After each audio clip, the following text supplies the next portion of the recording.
sun. All right, let's begin. Texas sun.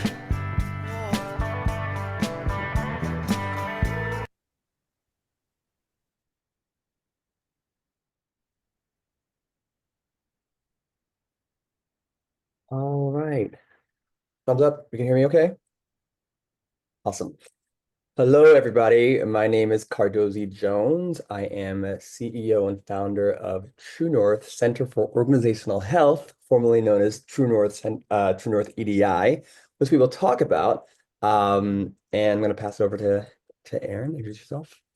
Hey everyone, Erin Dunleavy, VP at True North, Center for Organizational Health, learning to have that roll off the tongue, as is always necessary with a name change.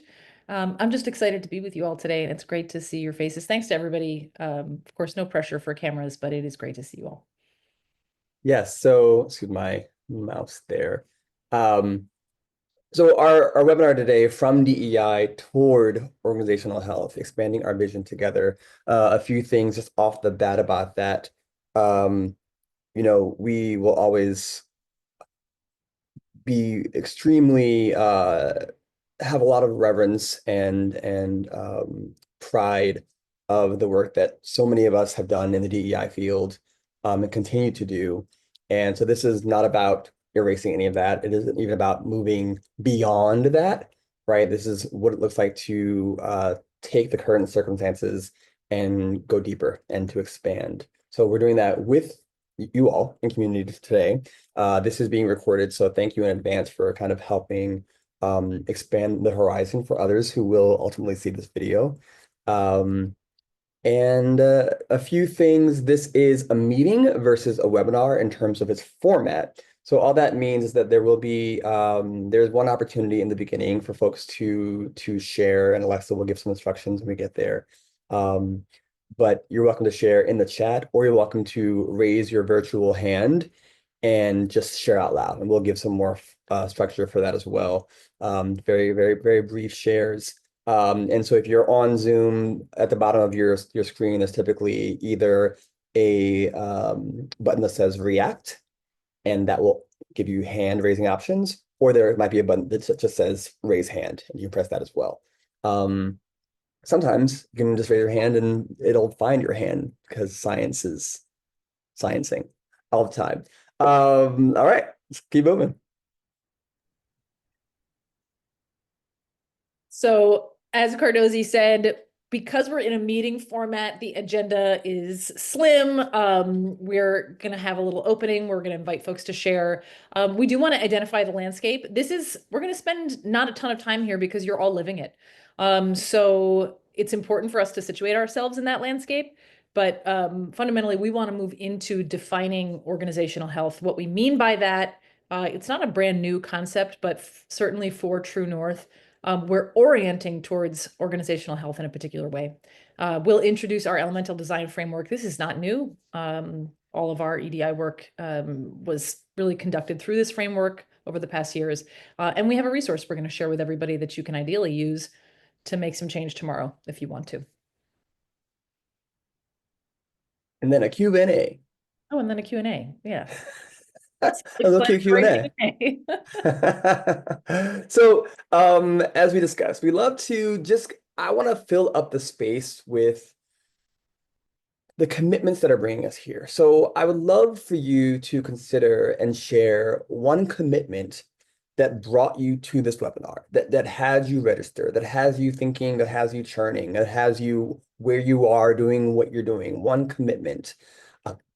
So we'd love to hear from you. So either you can raise your virtual hand and we will unmute you, or you're welcome to write the commitment in the chat. Now, if you share out loud, we don't have a ton of time today, right? So really we're just saying, hi, my name is Cardozy. My commitment is X, Y, and Z, right? That's all. We don't need any large story, any large backstory, any details, right? Just for the sake of time. But we do want to hear what the commitment or commitments are. So hands raised or put it in the chat, and we'll unmute you. Harry. Okay, I'm unmuted, I think. You Yes? are. Good, good. Um, so my commitment is pretty global. I'd say I'm looking at, um, health and wellness as being actually part of an infrastructure, like we have roads and internet, um, because I think the hospital system is a disease care system, and we need something that's a healthcare system. Mm. Thanks so much, Harry. Really, really resonates. Thanks a lot. Catherine.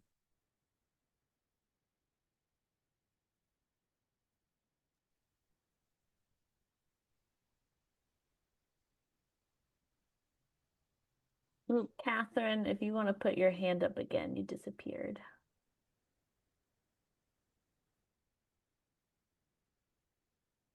There we go. There she is. You should Hey, have. Catherine. There you go. There I am. Hello. Um, so our organization has been on a racial justice and DEI journey over the past several years, and we've done a number of trainings and have been really trying to educate ourselves, and we want to sort of take the next step in that journey. And that's my commitment, is to find options to help the staff as a whole do that. Absolutely. Keep moving forward. Amazing. Thanks, Catherine. Chelsea. Hi, great to see you too, Erin. Um, the commitment that motivates me is a commitment to collective liberation and how we can move that work forward through our organizations and how that can ripple out into our communities and beyond. Wonderful. Thanks, Chelsea. Aaron, anything in the chat you want to share out loud for us? Yeah, Patty offered in the chat, and Patty, it's always great to see you, that she's committed to continuing to educate herself. You know, we're all continuing to grow here. I'm also noticing there's quite a few things, right? Sarah's offering that as a leader in a small organization, I'm committed to learning how to ensure that DEI values and our external programming are also motivating our internal relationships. We love that. Lance offers fully committed to pouring into our students, and particularly students of color, in order to help them excel academically and reach their fullest potential in life. As two former high school educators, Cardozi and Aaron are going to be moved by that, of course. Thanks, Lance. Um, yeah, so it's great to see everyone's commitments in the space. Thank you very much. Thanks, everybody. Really appreciate it. Aaron, what are you committed to? I am committed to supporting the organizations that we work with who are most impacted by our current political climate in the most subversive and yeah, powerful way possible. And knowing that our support for them is going to continue to expand and change. That's my commitment. My commitment is for this work under any name to feel like second nature, right? To feel similar to what Harry shared. This is not a separate thing. This is a requirement for us to move forward, to innovate, to connect, to collaborate, right? So I'm definitely committed to that being the outcome, and for it to feel accessible and for it to feel connected to us in really juicy ways. Thanks, folks. Thanks, Aaron. Alexa, thank you. Alexa Bishop, our head of operations, is doing some brilliant unmuting and muting and music playing and a lot of behind the scenes stuff. So shout out to Alexa. All right, Aaron. Yeah. So here we are. We're going to talk a little bit about the shifting landscape. Again, this is not news to anyone here. But the first thing that we want to offer is that why this expansion and continuing to build on the foundation of EDI. Well, we obviously have a shifting political landscape, and that's requiring organizations to find new footing. Funding is directly tied to the shifting political landscape. People doing incredible work on the ground are being deeply impacted, and how they spend their money and their resources is also being impacted. So this is, again, not new. The landscape is extremely powerful, very dangerous for a lot of folks, and we have to be thoughtful about who we're partnering with and how we want to do that.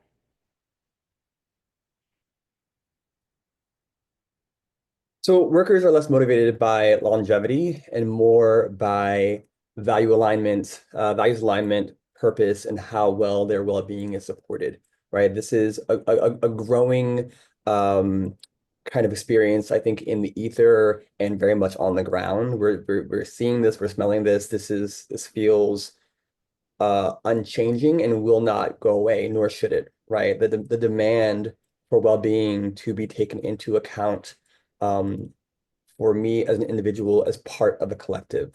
That is something that is important, and it's being shouted loud and clear. Something else that's coming up a lot for us in our work is that organizations are trying to keep up with the pace of change. How are we adapting? We're being asked to adapt sometimes in a matter of days, right? Like a bill goes through, something happens, and all of a sudden we have to change everything. So how are we balancing adaptation, agility, and care? Is it possible to care for people, for us to create communities that are whole, in this landscape where we are being asked every single day to do something new, right? So we need tools for that in a big way. And then the relationship that we have to power is changing, right? The idea that influence is no longer just a top-down kind of unidirectional flow.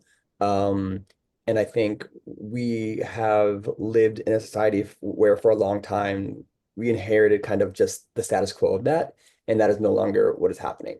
And I am a real fan of it, right? But what does it mean to adapt to a shift in culture and like in societal culture and the values that we're bringing to our jobs, bringing to our family life, all the balance, all these things in terms of adaptability. Change is okay, but how are we embracing it? Are we pushing back? Are we that person who's like trying to hold back the flow of the river, right? So again, all of this is creating and this isn't new, as Aaron said. So this is not even the past 6 months. This has all been happening for years. COVID is a huge catalyst for so much of this. But even before that, we've been seeing this shift, somewhat of a generational shift, but I think it's just a value shift that should be happening. So how do we embrace it? How do we adapt to it? How do we choose it powerfully, right? So we want to share some of our experience as being kind of equity and DEI practitioners over, we've been doing this for combined, 25 or 30 years, it feels like. And True North has been around since I think 2017. Aaron and I met doing equity work at NYU in 2014, 2015. So it's been a while since we've really been entrenched in and across institutions, across sectors. And so during that time and up to now, we've had to really kind of understand that multiple truths existed around DEI at once. And where we are now has obviously, in some ways, forced our hand, right? So there is a need for some, as Aaron likes to say, subversion, right? So to adapt and accept the current reality, the current political reality, requires us to move forward in ways where the work can continue to be meaningful. That's it, right? Call it subversion, call it, whatever you want to call it. But moving forward means finding a way. And there are many ways to do that. Our way has been to step more deeply into this model of organizational health, which we've always been part of, because it does feel connected. And we'll talk more about why org health in a moment. Also, when we look at DEI, when we deconstruct it, and we've been talking about this for many, many years, but we're often confronted with conversations that tend to still place those most powerful at the center of the conversation, while spotlighting those most vulnerable. And even that has looked and felt different over the last decade, But one thing that I think a pattern that is always or often shared with us, whether even in the attempts to give greater voice, greater agency to vulnerable people and populations, there is this spotlighting that doesn't quite tend to and care to a need for health. And so many people, including us, have got to figure out ways to do the work, right? So that it feels whole, it feels balanced, where everyone can step in from where they are and still learn no matter what the topic is. And yet, in large kind of swaths, we see this work happening in ways that can be harmful. That's just the truth of a lot of what we've seen. And that's like any field, right? That's any education, medicine, any field is going to have its areas of growth. But again, this is one of the multiple truths. And then lastly, for us, DEI, and this is kind of what made it an easy target, it kind of got just absorbed into the acronyms of corporate America. And when that happens, it becomes meaningless. No one can define it, but we know those letters and can target it and say DEI initiatives gotta go. Don't know what DEI is, but it's gotta go. Right? And so this has led us really in an exciting way to consider how organizational health might be a way forward that is future-proof and that offers something really rich as a continuation of DEI work.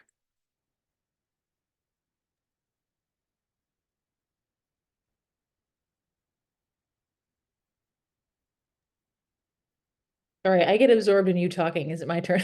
I always mute myself when Cardozi. It's when you work with somebody who is also your friend and who you think is amazing, you're always like, yeah, definitely, absolute. Like, so I mute myself to make sure that I'm not interrupting. We want to talk about the opportunity for organizational health, given everything that Cardozi just shared. And I can tell how excited I am about it because I'm listening to it as though we hadn't rehearsed this, right? It was like I'm hearing it for the first time. One thing that we want to understand and think about as we expand here is that we all have a relationship to health. Isabel Wilkerson wrote a book called Caste, and we often use this metaphor. She talks about America being an old house, and there's mold in the basement, and any one of us could say, "Well, I didn't build the house. It's not really my problem." And her point is, well, the mold will make all of us sick. So this is a metaphor we've been using for quite a long time to start to say it is on all of us to turn and face what has happened, what we inherited, and recognize and be accountable to how it has made us sick with one another, in our relationships, toxic cultures, all of that. So we have a relationship to understanding health that we actually know belongs to all of us. Also, it assumes that we're now, if we're thinking about the mold in the basement, we're actually interested now in root cause. I'm less interested in just treating the symptom. I don't want it to happen anymore. I want to really look at why this is going on. So organizational health gives us a lens for that. And finally, here it focuses not on health as the end goal, but on the maintenance and sustainability of that health.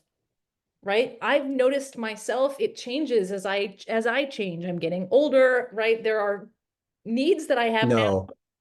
No, you're not. Thank you so much. Sorry, I should be on mute. Sorry. It's so interesting to find that the things that worked for me before do not work for me anymore. And that's something that I accept. It's not something that I'm fighting, right? We recognize that health is something that requires agility, adaptation, and it really asks us to think about what's possible. Great, where is there room for change so that I can sustain? Yeah, I love that. Thanks, Aaron.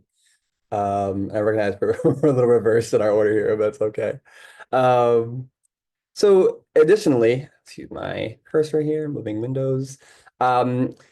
So it invites both targeted attention and intersectional insight. So a lot of this is, you know, when people hear about new language or evolutions, so-called evolutions of DEI, they're wondering, you know, what about root cause? What about intersectionality? What about being able to target groups? Well, we can still do that because healthcare does that. That's the beauty of this opportunity, right? We can say what's happening in this area with this population, with this practice, but also there is no world where our health, the way we relate to it, is not interconnected. What's happening with my kidneys is a product of my heart. Those two things work together, right? We learn that when every time we get a physical. And when there are interventions or there are like prognoses and kind of medicinal care, we say, okay, you know, we want to give you something that works for multiple things, not just the one thing, right? We don't want to have you on 1,000 pills a day. What's something that can really serve multiple goals in terms of getting moving me in the direction of health that I want to be in. It emphasizes practice and maintenance, as Aaron said, and not checked boxes. So again, thinking about some of the fears about moving away or moving beyond DEI, which is not what we're doing, right? Not meaningfully. But again, our relationship to health is inherently about we have to maintain that health. You don't get to health. You don't get there, right? You work toward it. And when you reach goals, you have to maintain those goals. So this is part of that. And then finally, it's inherently multidimensional. And so that's a great segue into ultimately what we'll share with you in terms of our elemental design framework. Is this me, Aaron? Is this you? This is you, and then I'll take the next one. Sweet, thank you. Back on track. All right. So we've organizational health is not new, right? So we want to be clear that we have not invented a new field here. I do think that it is something that has not think I know. It is an area that has been discussed by so many thought leaders, activists, people in and outside of the equity space. And so we wanted to share some of like that wisdom with you. And we kind of categorize it in under six general ways. So here we have the first category is relational accountability, honoring story, culture, and place. This is Linda Tuhiwai Smith. Essentially, a healthy organization doesn't extract, it connects, remembers, and respects. We're looking at strategic alignment, the ability to align, execute, and renew from the McKinsey & Co., a consulting firm. Health shows up in how well an organization moves with clarity and adaptability. Collective well-being, healing-centered leadership includes joy, it's a true north value, care, and emotional safety from Sean Ginwright. Health means everyone in the system matters, and that care isn't a distraction from strategy. It is strategy. So kind of moving forward, we have this idea of cultural and emotional safety as being essential to health. Patrick Lencioni says minimal confusion, high morale, low turnover. In all of my kind of coaching and consulting work right now, I'm starting to think more about the nature of confusion and that as an immediate area where we need some attention. But there's something elegant about what he's saying here. Health is about clarity. It's about trust, flow, and it makes people want to stay and contribute. We've got, of course, balance and belonging. These are not new, especially in the EDI space. Health is balance across people, generations, and land. This comes to us from the Indigenous Leadership Initiative. We're borrowing, a lot of wisdom, or at least drawing from their wisdom when we think about organizations as ecosystems, health as measured in the sustainability of relationships and the interconnectedness of people. And of course, embodied safety, right? We can't build healthy systems in dysregulated bodies. This is the incredible Resmaa Menakem. And really, we draw from this wisdom quite a bit as well. My grandmother's hands. Health includes how our bodies feel at work, tense or at ease, guarded or open.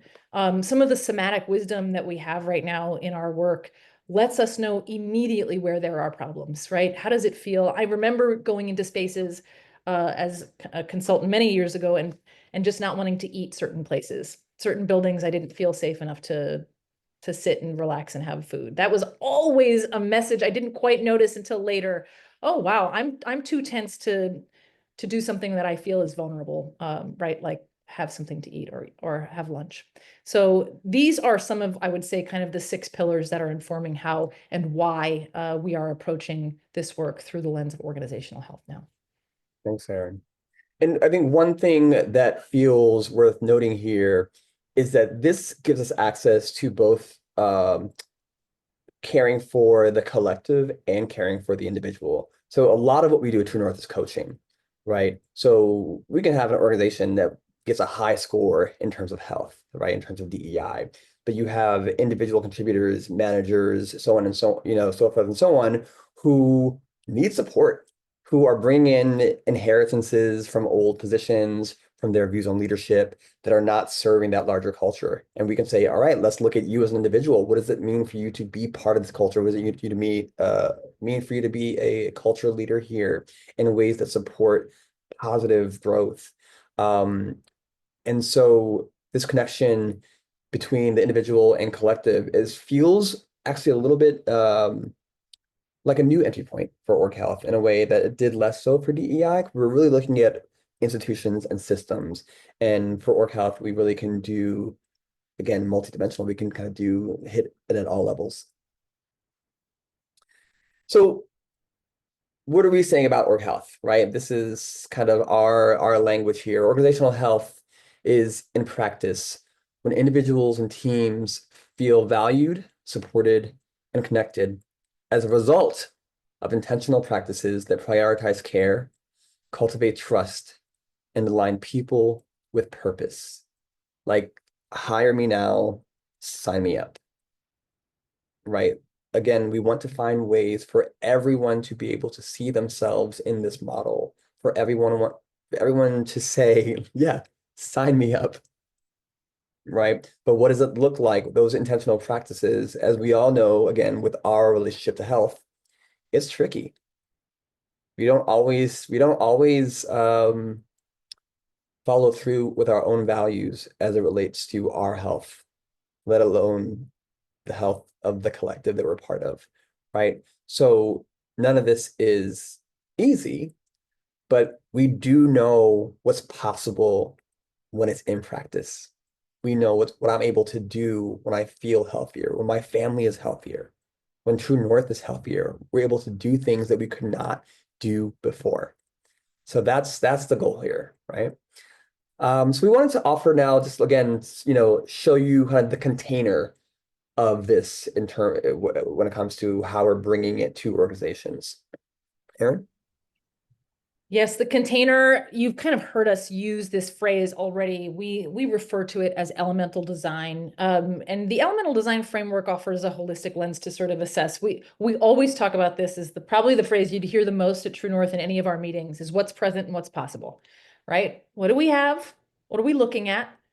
Okay, and where is there opportunity and possibility? It's how Cardozi started our whole time together, right? We're in this really difficult moment. We want to acknowledge what's present. We also want to think about what's possible. So that's really ultimately how we use this framework. A short history of this framework. I mean, it started to come to Cardozi and I, we're almost over a decade in partnership. My background is restorative justice. And this was, essentially these 4 elements or corners were present in any of the restorative justice training that I was taking part in. And then Cardozi and I started to build and talk about it as present almost anywhere we were working, as a way to assess ultimately and then design forward. So while the language of elemental design is unique to us at True North, it really does draw inspiration from global traditions, essentially that see health and community as layered, deeply interconnected, of course, from indigenous medicine wheels, West African medicine wheels, and earth-based European systems. I work a lot with the Celtic spirit wheel that has these elements, right? We honor the wisdom that continues to shape how we understand balance, community, and care. We'll kind of get into each of the elements here one at a time. Great. And so just so you know, we're going to end this with giving you a resource so you'll be able to really kind of chew on and hopefully apply. some of this learning, but we want to show you a little bit about how we apply it. So just some examples, things that we in our work come across, and how we use elemental design as kind of a lens. Yes, sure. Sometimes a flashlight, right? Whatever is required to illuminate or make visible just the what so of what's happening. So here in example one, we have in its recruitment process, a mid-sized for-profit company totes a strong culture of care as it offers generous parental leave benefits to all new parents. However, a lack of systems to transfer or delegate project ownership results in many new parents working while on leave. The result is a strain on well-being and a breakdown in the intended purpose of the policy.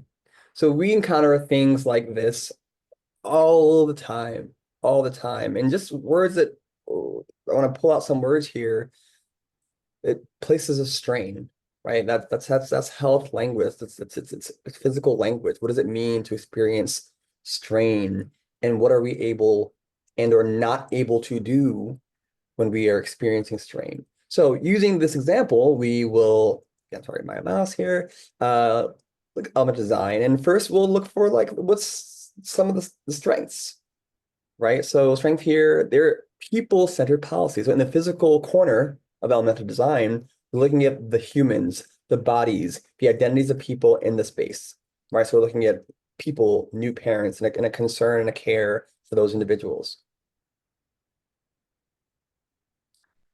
A weakness here is there's missing structures and systems. Now, this is also in the physical corner. So there's the physical corner is really about people and systems, those things that we create that require design and creation.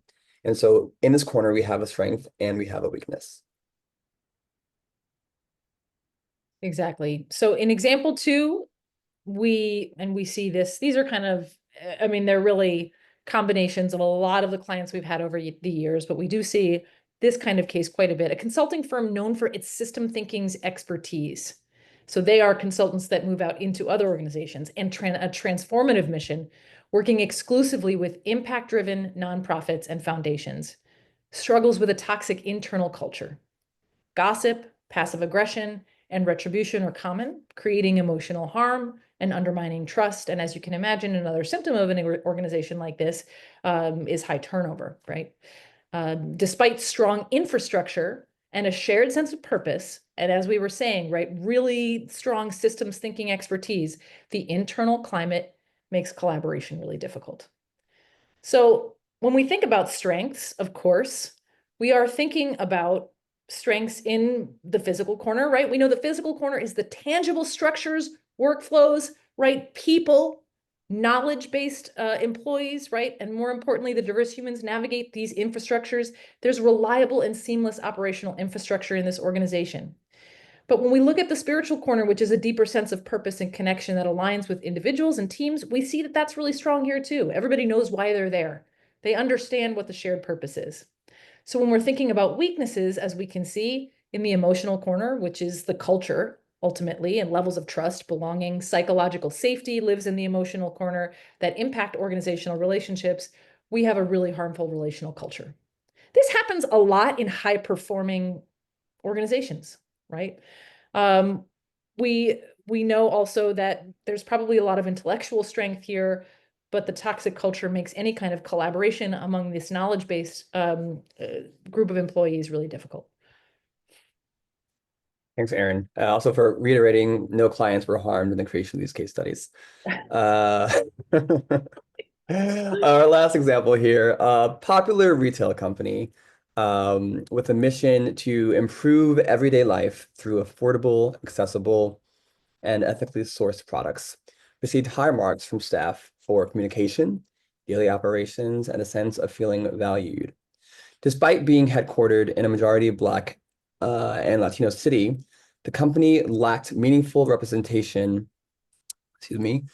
from those communities at its highest and most influential levels. Additionally, a survey revealed that women executives reported significantly low levels of psychological safety when it came to sharing opposing opinions or raising critical perspectives, leaving some feeling unseen and some and unsupported. So what are we making visible here? Well, we see that a strength is operations that inspire confidence. And this is important. This is, I mean, this is no slacking or lacking strength. Operationals that inspire confidence is important, extremely important. Communication pathways that feel strong, where we feel communication's transparent. It's clear, also very important. Looking at the weaknesses, however, we look first back in the physical corner. There's a lack of demographic representation, right? This company is saying we want to look like and therefore support the people around us, the community in which we are located, and that's lacking here. And in the emotional corner, low psychological safety amongst women executives. So again, while these are kind of an amalgamation of many different clients, this is a thread of truth. We have seen this. And so again, you begin with making visible just again the what so, and we want to really emphasize the strengths, right? We will look hard, we will search to find something to celebrate, right? Because then why are we here? Why are we here if we can't say, you know what, there are people here who are invested in the care of this place, be it technically and or relationally. And there are ways that we can grow and want to grow toward that health we're looking for. So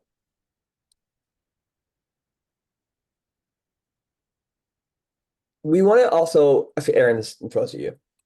Great. We designed a resource that we're going to share with you. So again, the details of elemental design, a little bit about how we use it, and a line of questioning that we would apply to kind of any initial conversation with a client is all going to be available to you. Alexa's going to put that in the chat.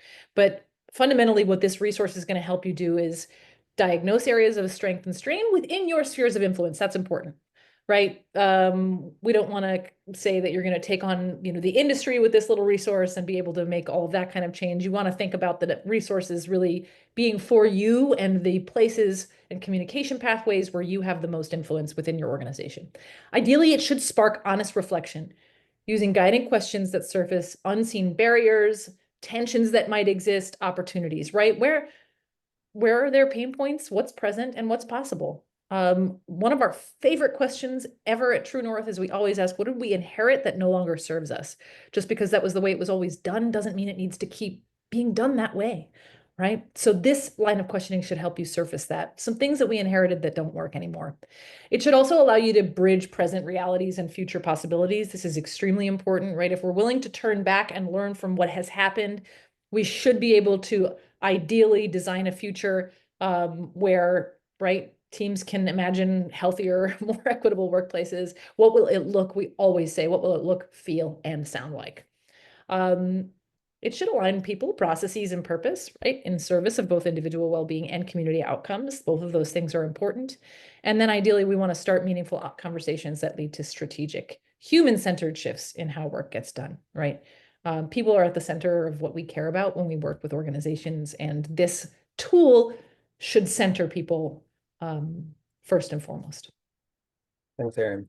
Now, listen, we are a consulting firm, right? So there are many resources that my dentist, my therapist, my nephrologist, like people who are like, here are some things you should just know and be able to use day to day that will help you. And there are things I can't do by myself, right? It's ultimately up to me to determine what those areas of need are. So we do want to say that we're happy to share this with you, and we're also even happier to come in and support you, or just to talk to you and figure out where can we be of assistance. And we really are, we're small, we are bespoke, and the bespokeness is the fun part. Like tailoring and designing responsibly is the fun part. So I just wanted to say that about just what's possible here. So Erin, it's 1/4 of, and I'm saying that because we nailed it time-wise. Great. Good job. So just some Q&A here. So again, we're gonna let people again share, a bite-sized question. You're welcome to do that aloud, or you're welcome to put it. Alexa, are we gonna do Q&A or should we just put it in the chat? What do you think? I think in the chat's fine, and if people want Okay. to raise their hands and stuff, that sort of thing. Yeah, if you have a question you want to put in the chat, you're welcome to put it in there aloud. Alexa will take you off of mute. Aaron, just hold me accountable for making sure we go back and forth to chat and You got it. allowed shares. Q&A can be awkward and weird. So you may have a ton of questions, right? We're asking for just one. If you have no questions, it might be helpful to consider the following categories to help organize your thoughts or your questions. So there's like the people and relationships category. There's a systems, policies, and practices category. There is like the vision and culture, kind of the org at the org level category. And there's just challenges that you're facing, or fears that you have, or questions about what we've seen, what we've experienced in our work. So that is hopefully something helpful to guide the Q&A. Again, if you share aloud, bite size, we don't need the entire story. Just like try to get to the heart of the question that you're asking us, and we will, to the best of our ability, leverage our experience to support in this moment. All right. So with that, I will stop sharing. And actually, Aaron, I'll let you like lead the selection process. I can't really see that. Right now it's narrow because we don't have any questions just yet. I'm not seeing any hands. Oh, I saw a hand. It was Harry. Harry, Harry.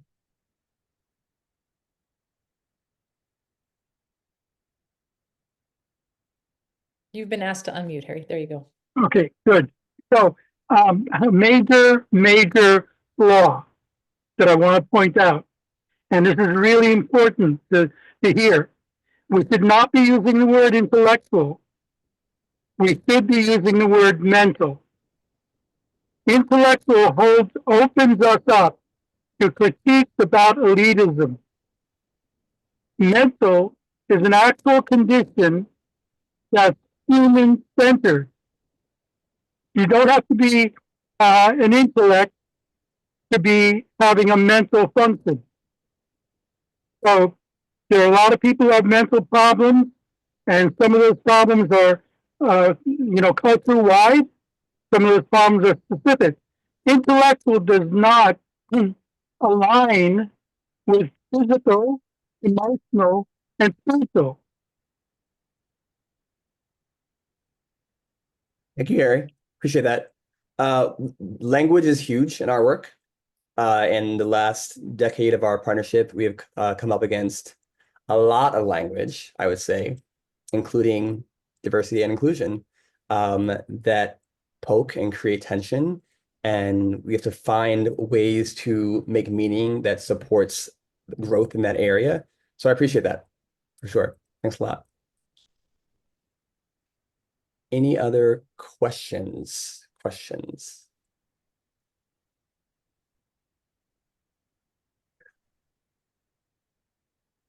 Catherine.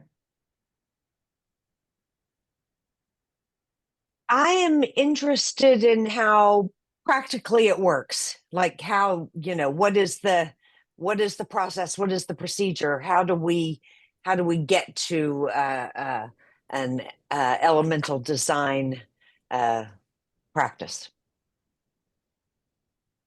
That's a great question. Okay. So, and I'll start us off. I mean, ultimately, what we want to think about is elemental design first as a lens that you might use to assess. And so in the resource that Alexa put in the chat, there'll be questions that you can ask yourself about your organization and your teams.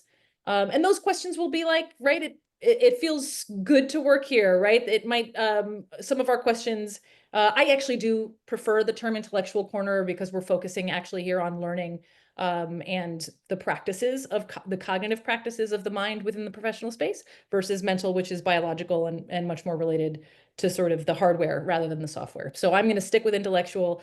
But a question there would be something like, are there equitable opportunities for professional development, mentorship, and learning right? How does knowledge flow across department or roles?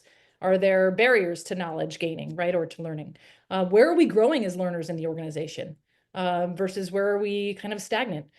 We actually have a very, right, knowledge-based employees is a phenomena right now of the modern workplace. People who are really smart.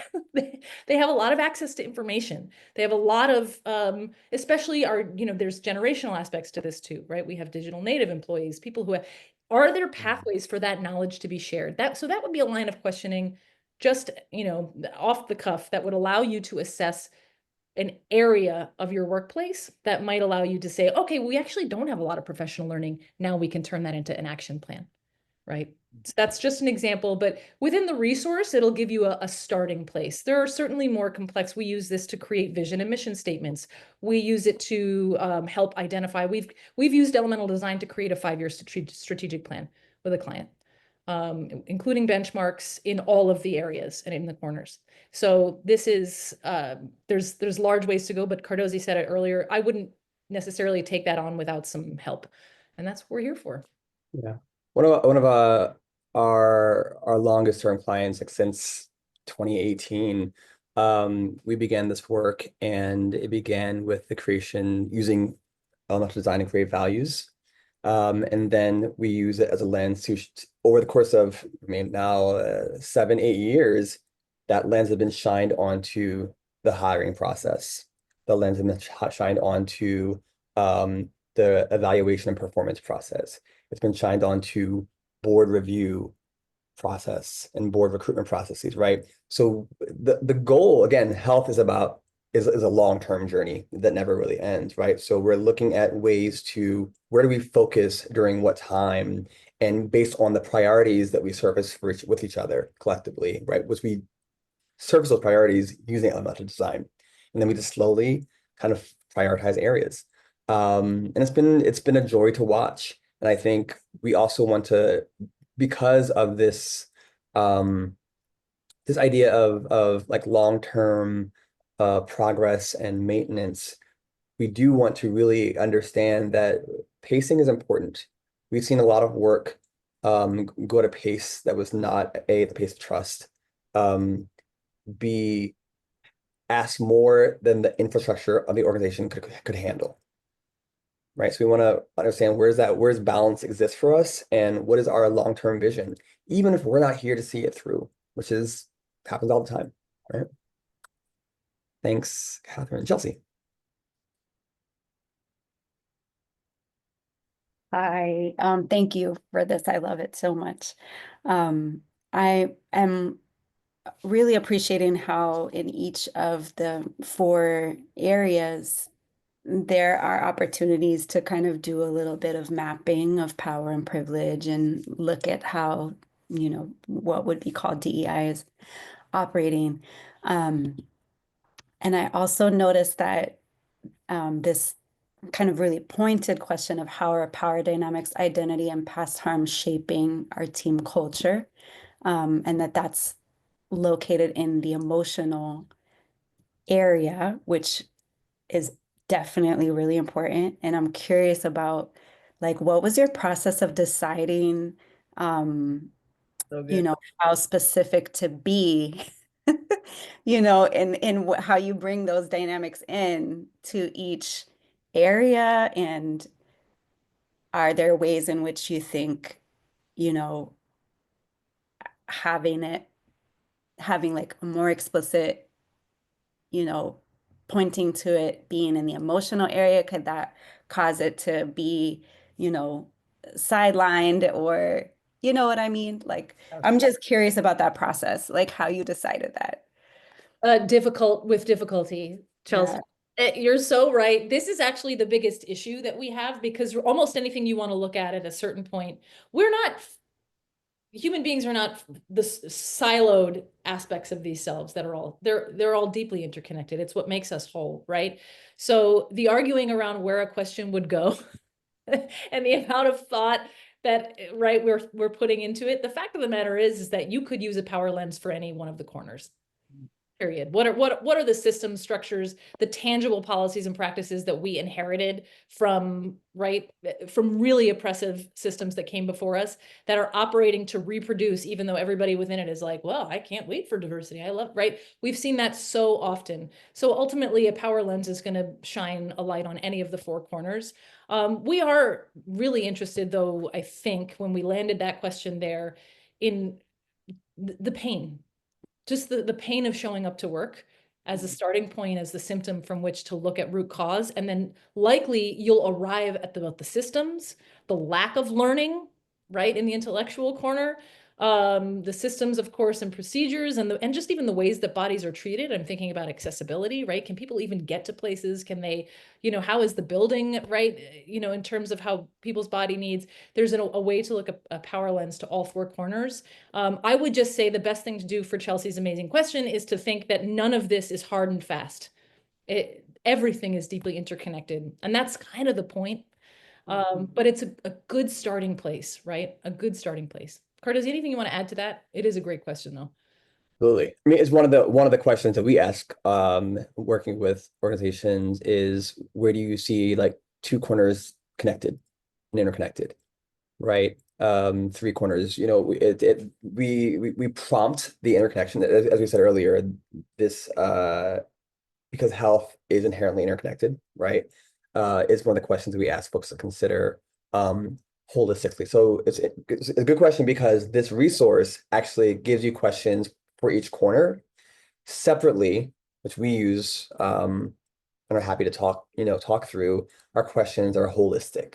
We're actually zooming out to look at the whole circle. What does wholeness look like, and what does that interconnection actually allow us to consider in ways that possibly the four corners might not. So, again, it's why I go to I get an annual physical every year, right? It's more of a holistic look at what's happening, and then I can kind of go into targeted areas.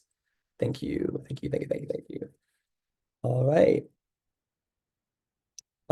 My three, am I saying that right? Me three? Yes, you are. Wow, it's very rare someone pronounces it on the first shot, so you totally said it right.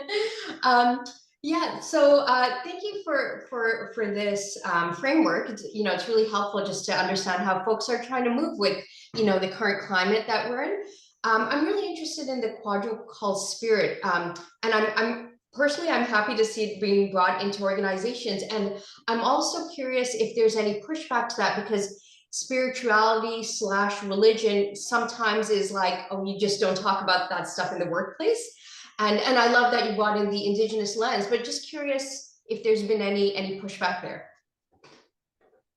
There's actually more pushback internally over the years, like going back and forth around that piece of language specifically. It's the one piece we've had to offer the most caveat to. And that caveat is not several things, but one of the things is we're not talking about religion at all, right? We're talking about specifically what it means to be connected to something greater than yourself. That is what we're talking about, right? So that works at all levels I think that works with religion and faith, obviously. But that aside, when I'm working in True North, when I'm working for the Williamsburg Charter High School, where I worked for 10 years, when I'm working for, any job I have, what's the thing tying me to the people here? What's the thing tying me to the mission? What's the thing, if I'm, an office coordinator, what's the thing like tying me to my day-to-day work? It's not just tasks, right? Something is keeping me, or something's keeping me afloat here. What is that thing? So that's what we're asking people, like the thing that connects you that is bigger than just you. And we'll push back. We'll push back on it, right? That's the thing. Yeah. The same. Listen, language is imperfect. We could go back and forth all day long, but to your point, we want to bring that language into this space as well. We actually really do, and clarify what we mean by it, and then say what's possible if we can invoke this language here that wasn't possible before. Yeah, I really appreciate the question. The only other thing I'd add to what Cardozi shared is that within the Spirit Corner, I put the definition in the chat, just that we use at True North. It's exactly what Cardozi said. I'm a part of the bigness of that, but I'm not the center of it. And when I and that's true, you know, for me, the way that I experience this corner in my personal life, I like to sing with other people, right? So I'm one voice among many. My voice is important, but it's certainly not the center. And you don't want to hear me solo. That's not a thing that that anybody wants. But the point is that I'm a part of it, but I'm not the center of it. And that's essential to any kind of power-based work, right? Is my voice taking up too much space? Am I seeing myself and my needs as the center of everything? A spirit corner really does ask us to see ourselves as an integral part of something that's bigger than us. And I'm a part, but I'm not the part. And I'm not the biggest part. And that's actually where its meaning comes from. There's no lack there. So I've found in professional spaces, we lack ways to talk about that. And this is the right word, you know, but everything that you were saying before and all these questions are fun. They're bringing me back to kind of the big, deeper conversations we have internally at True North. Thanks, Erin.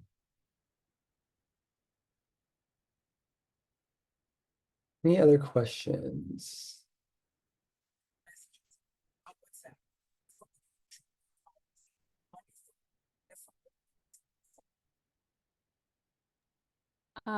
Curtis, I just want to add, I just put in the chat our survey for this webinar, which we would hugely appreciate if everyone could fill out. It'll take you less than 5 minutes. It helps us so much. And also, if you're interested in a free consultation with us, you can put that in the survey as well. We'll send it out via email, the survey, as well as the recording, as well as the elemental design information. So be looking for that, but we appreciate it if you could fill out the survey. That's all. Thanks.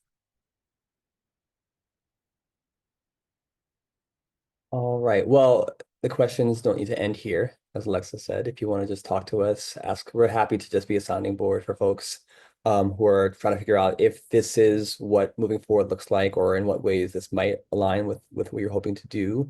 And feel free to share it with folks as well. Anything else, Erin, before we close out? No, just thank you. This was really fun. I'm so glad we did this way. In webinar style, we don't see you, we don't hear from you, we don't get to, I don't know, really be with you. My mom calls it withness, the element of withness. And that was present for us today. So yeah, I'm really grateful. Yeah. Just shout out to Lance and Lisa, who've been sharing in the chat some of their experiences and what's feeling resonant for them. So thanks for sharing. And yeah, I'm glad we did this as well. And this is journey on, right? Journey on. We're gonna keep working together and looking forward to so much more with everybody. So thank you very much. And we will be in touch soon. Have a great one, everybody. Take care. Bye-bye.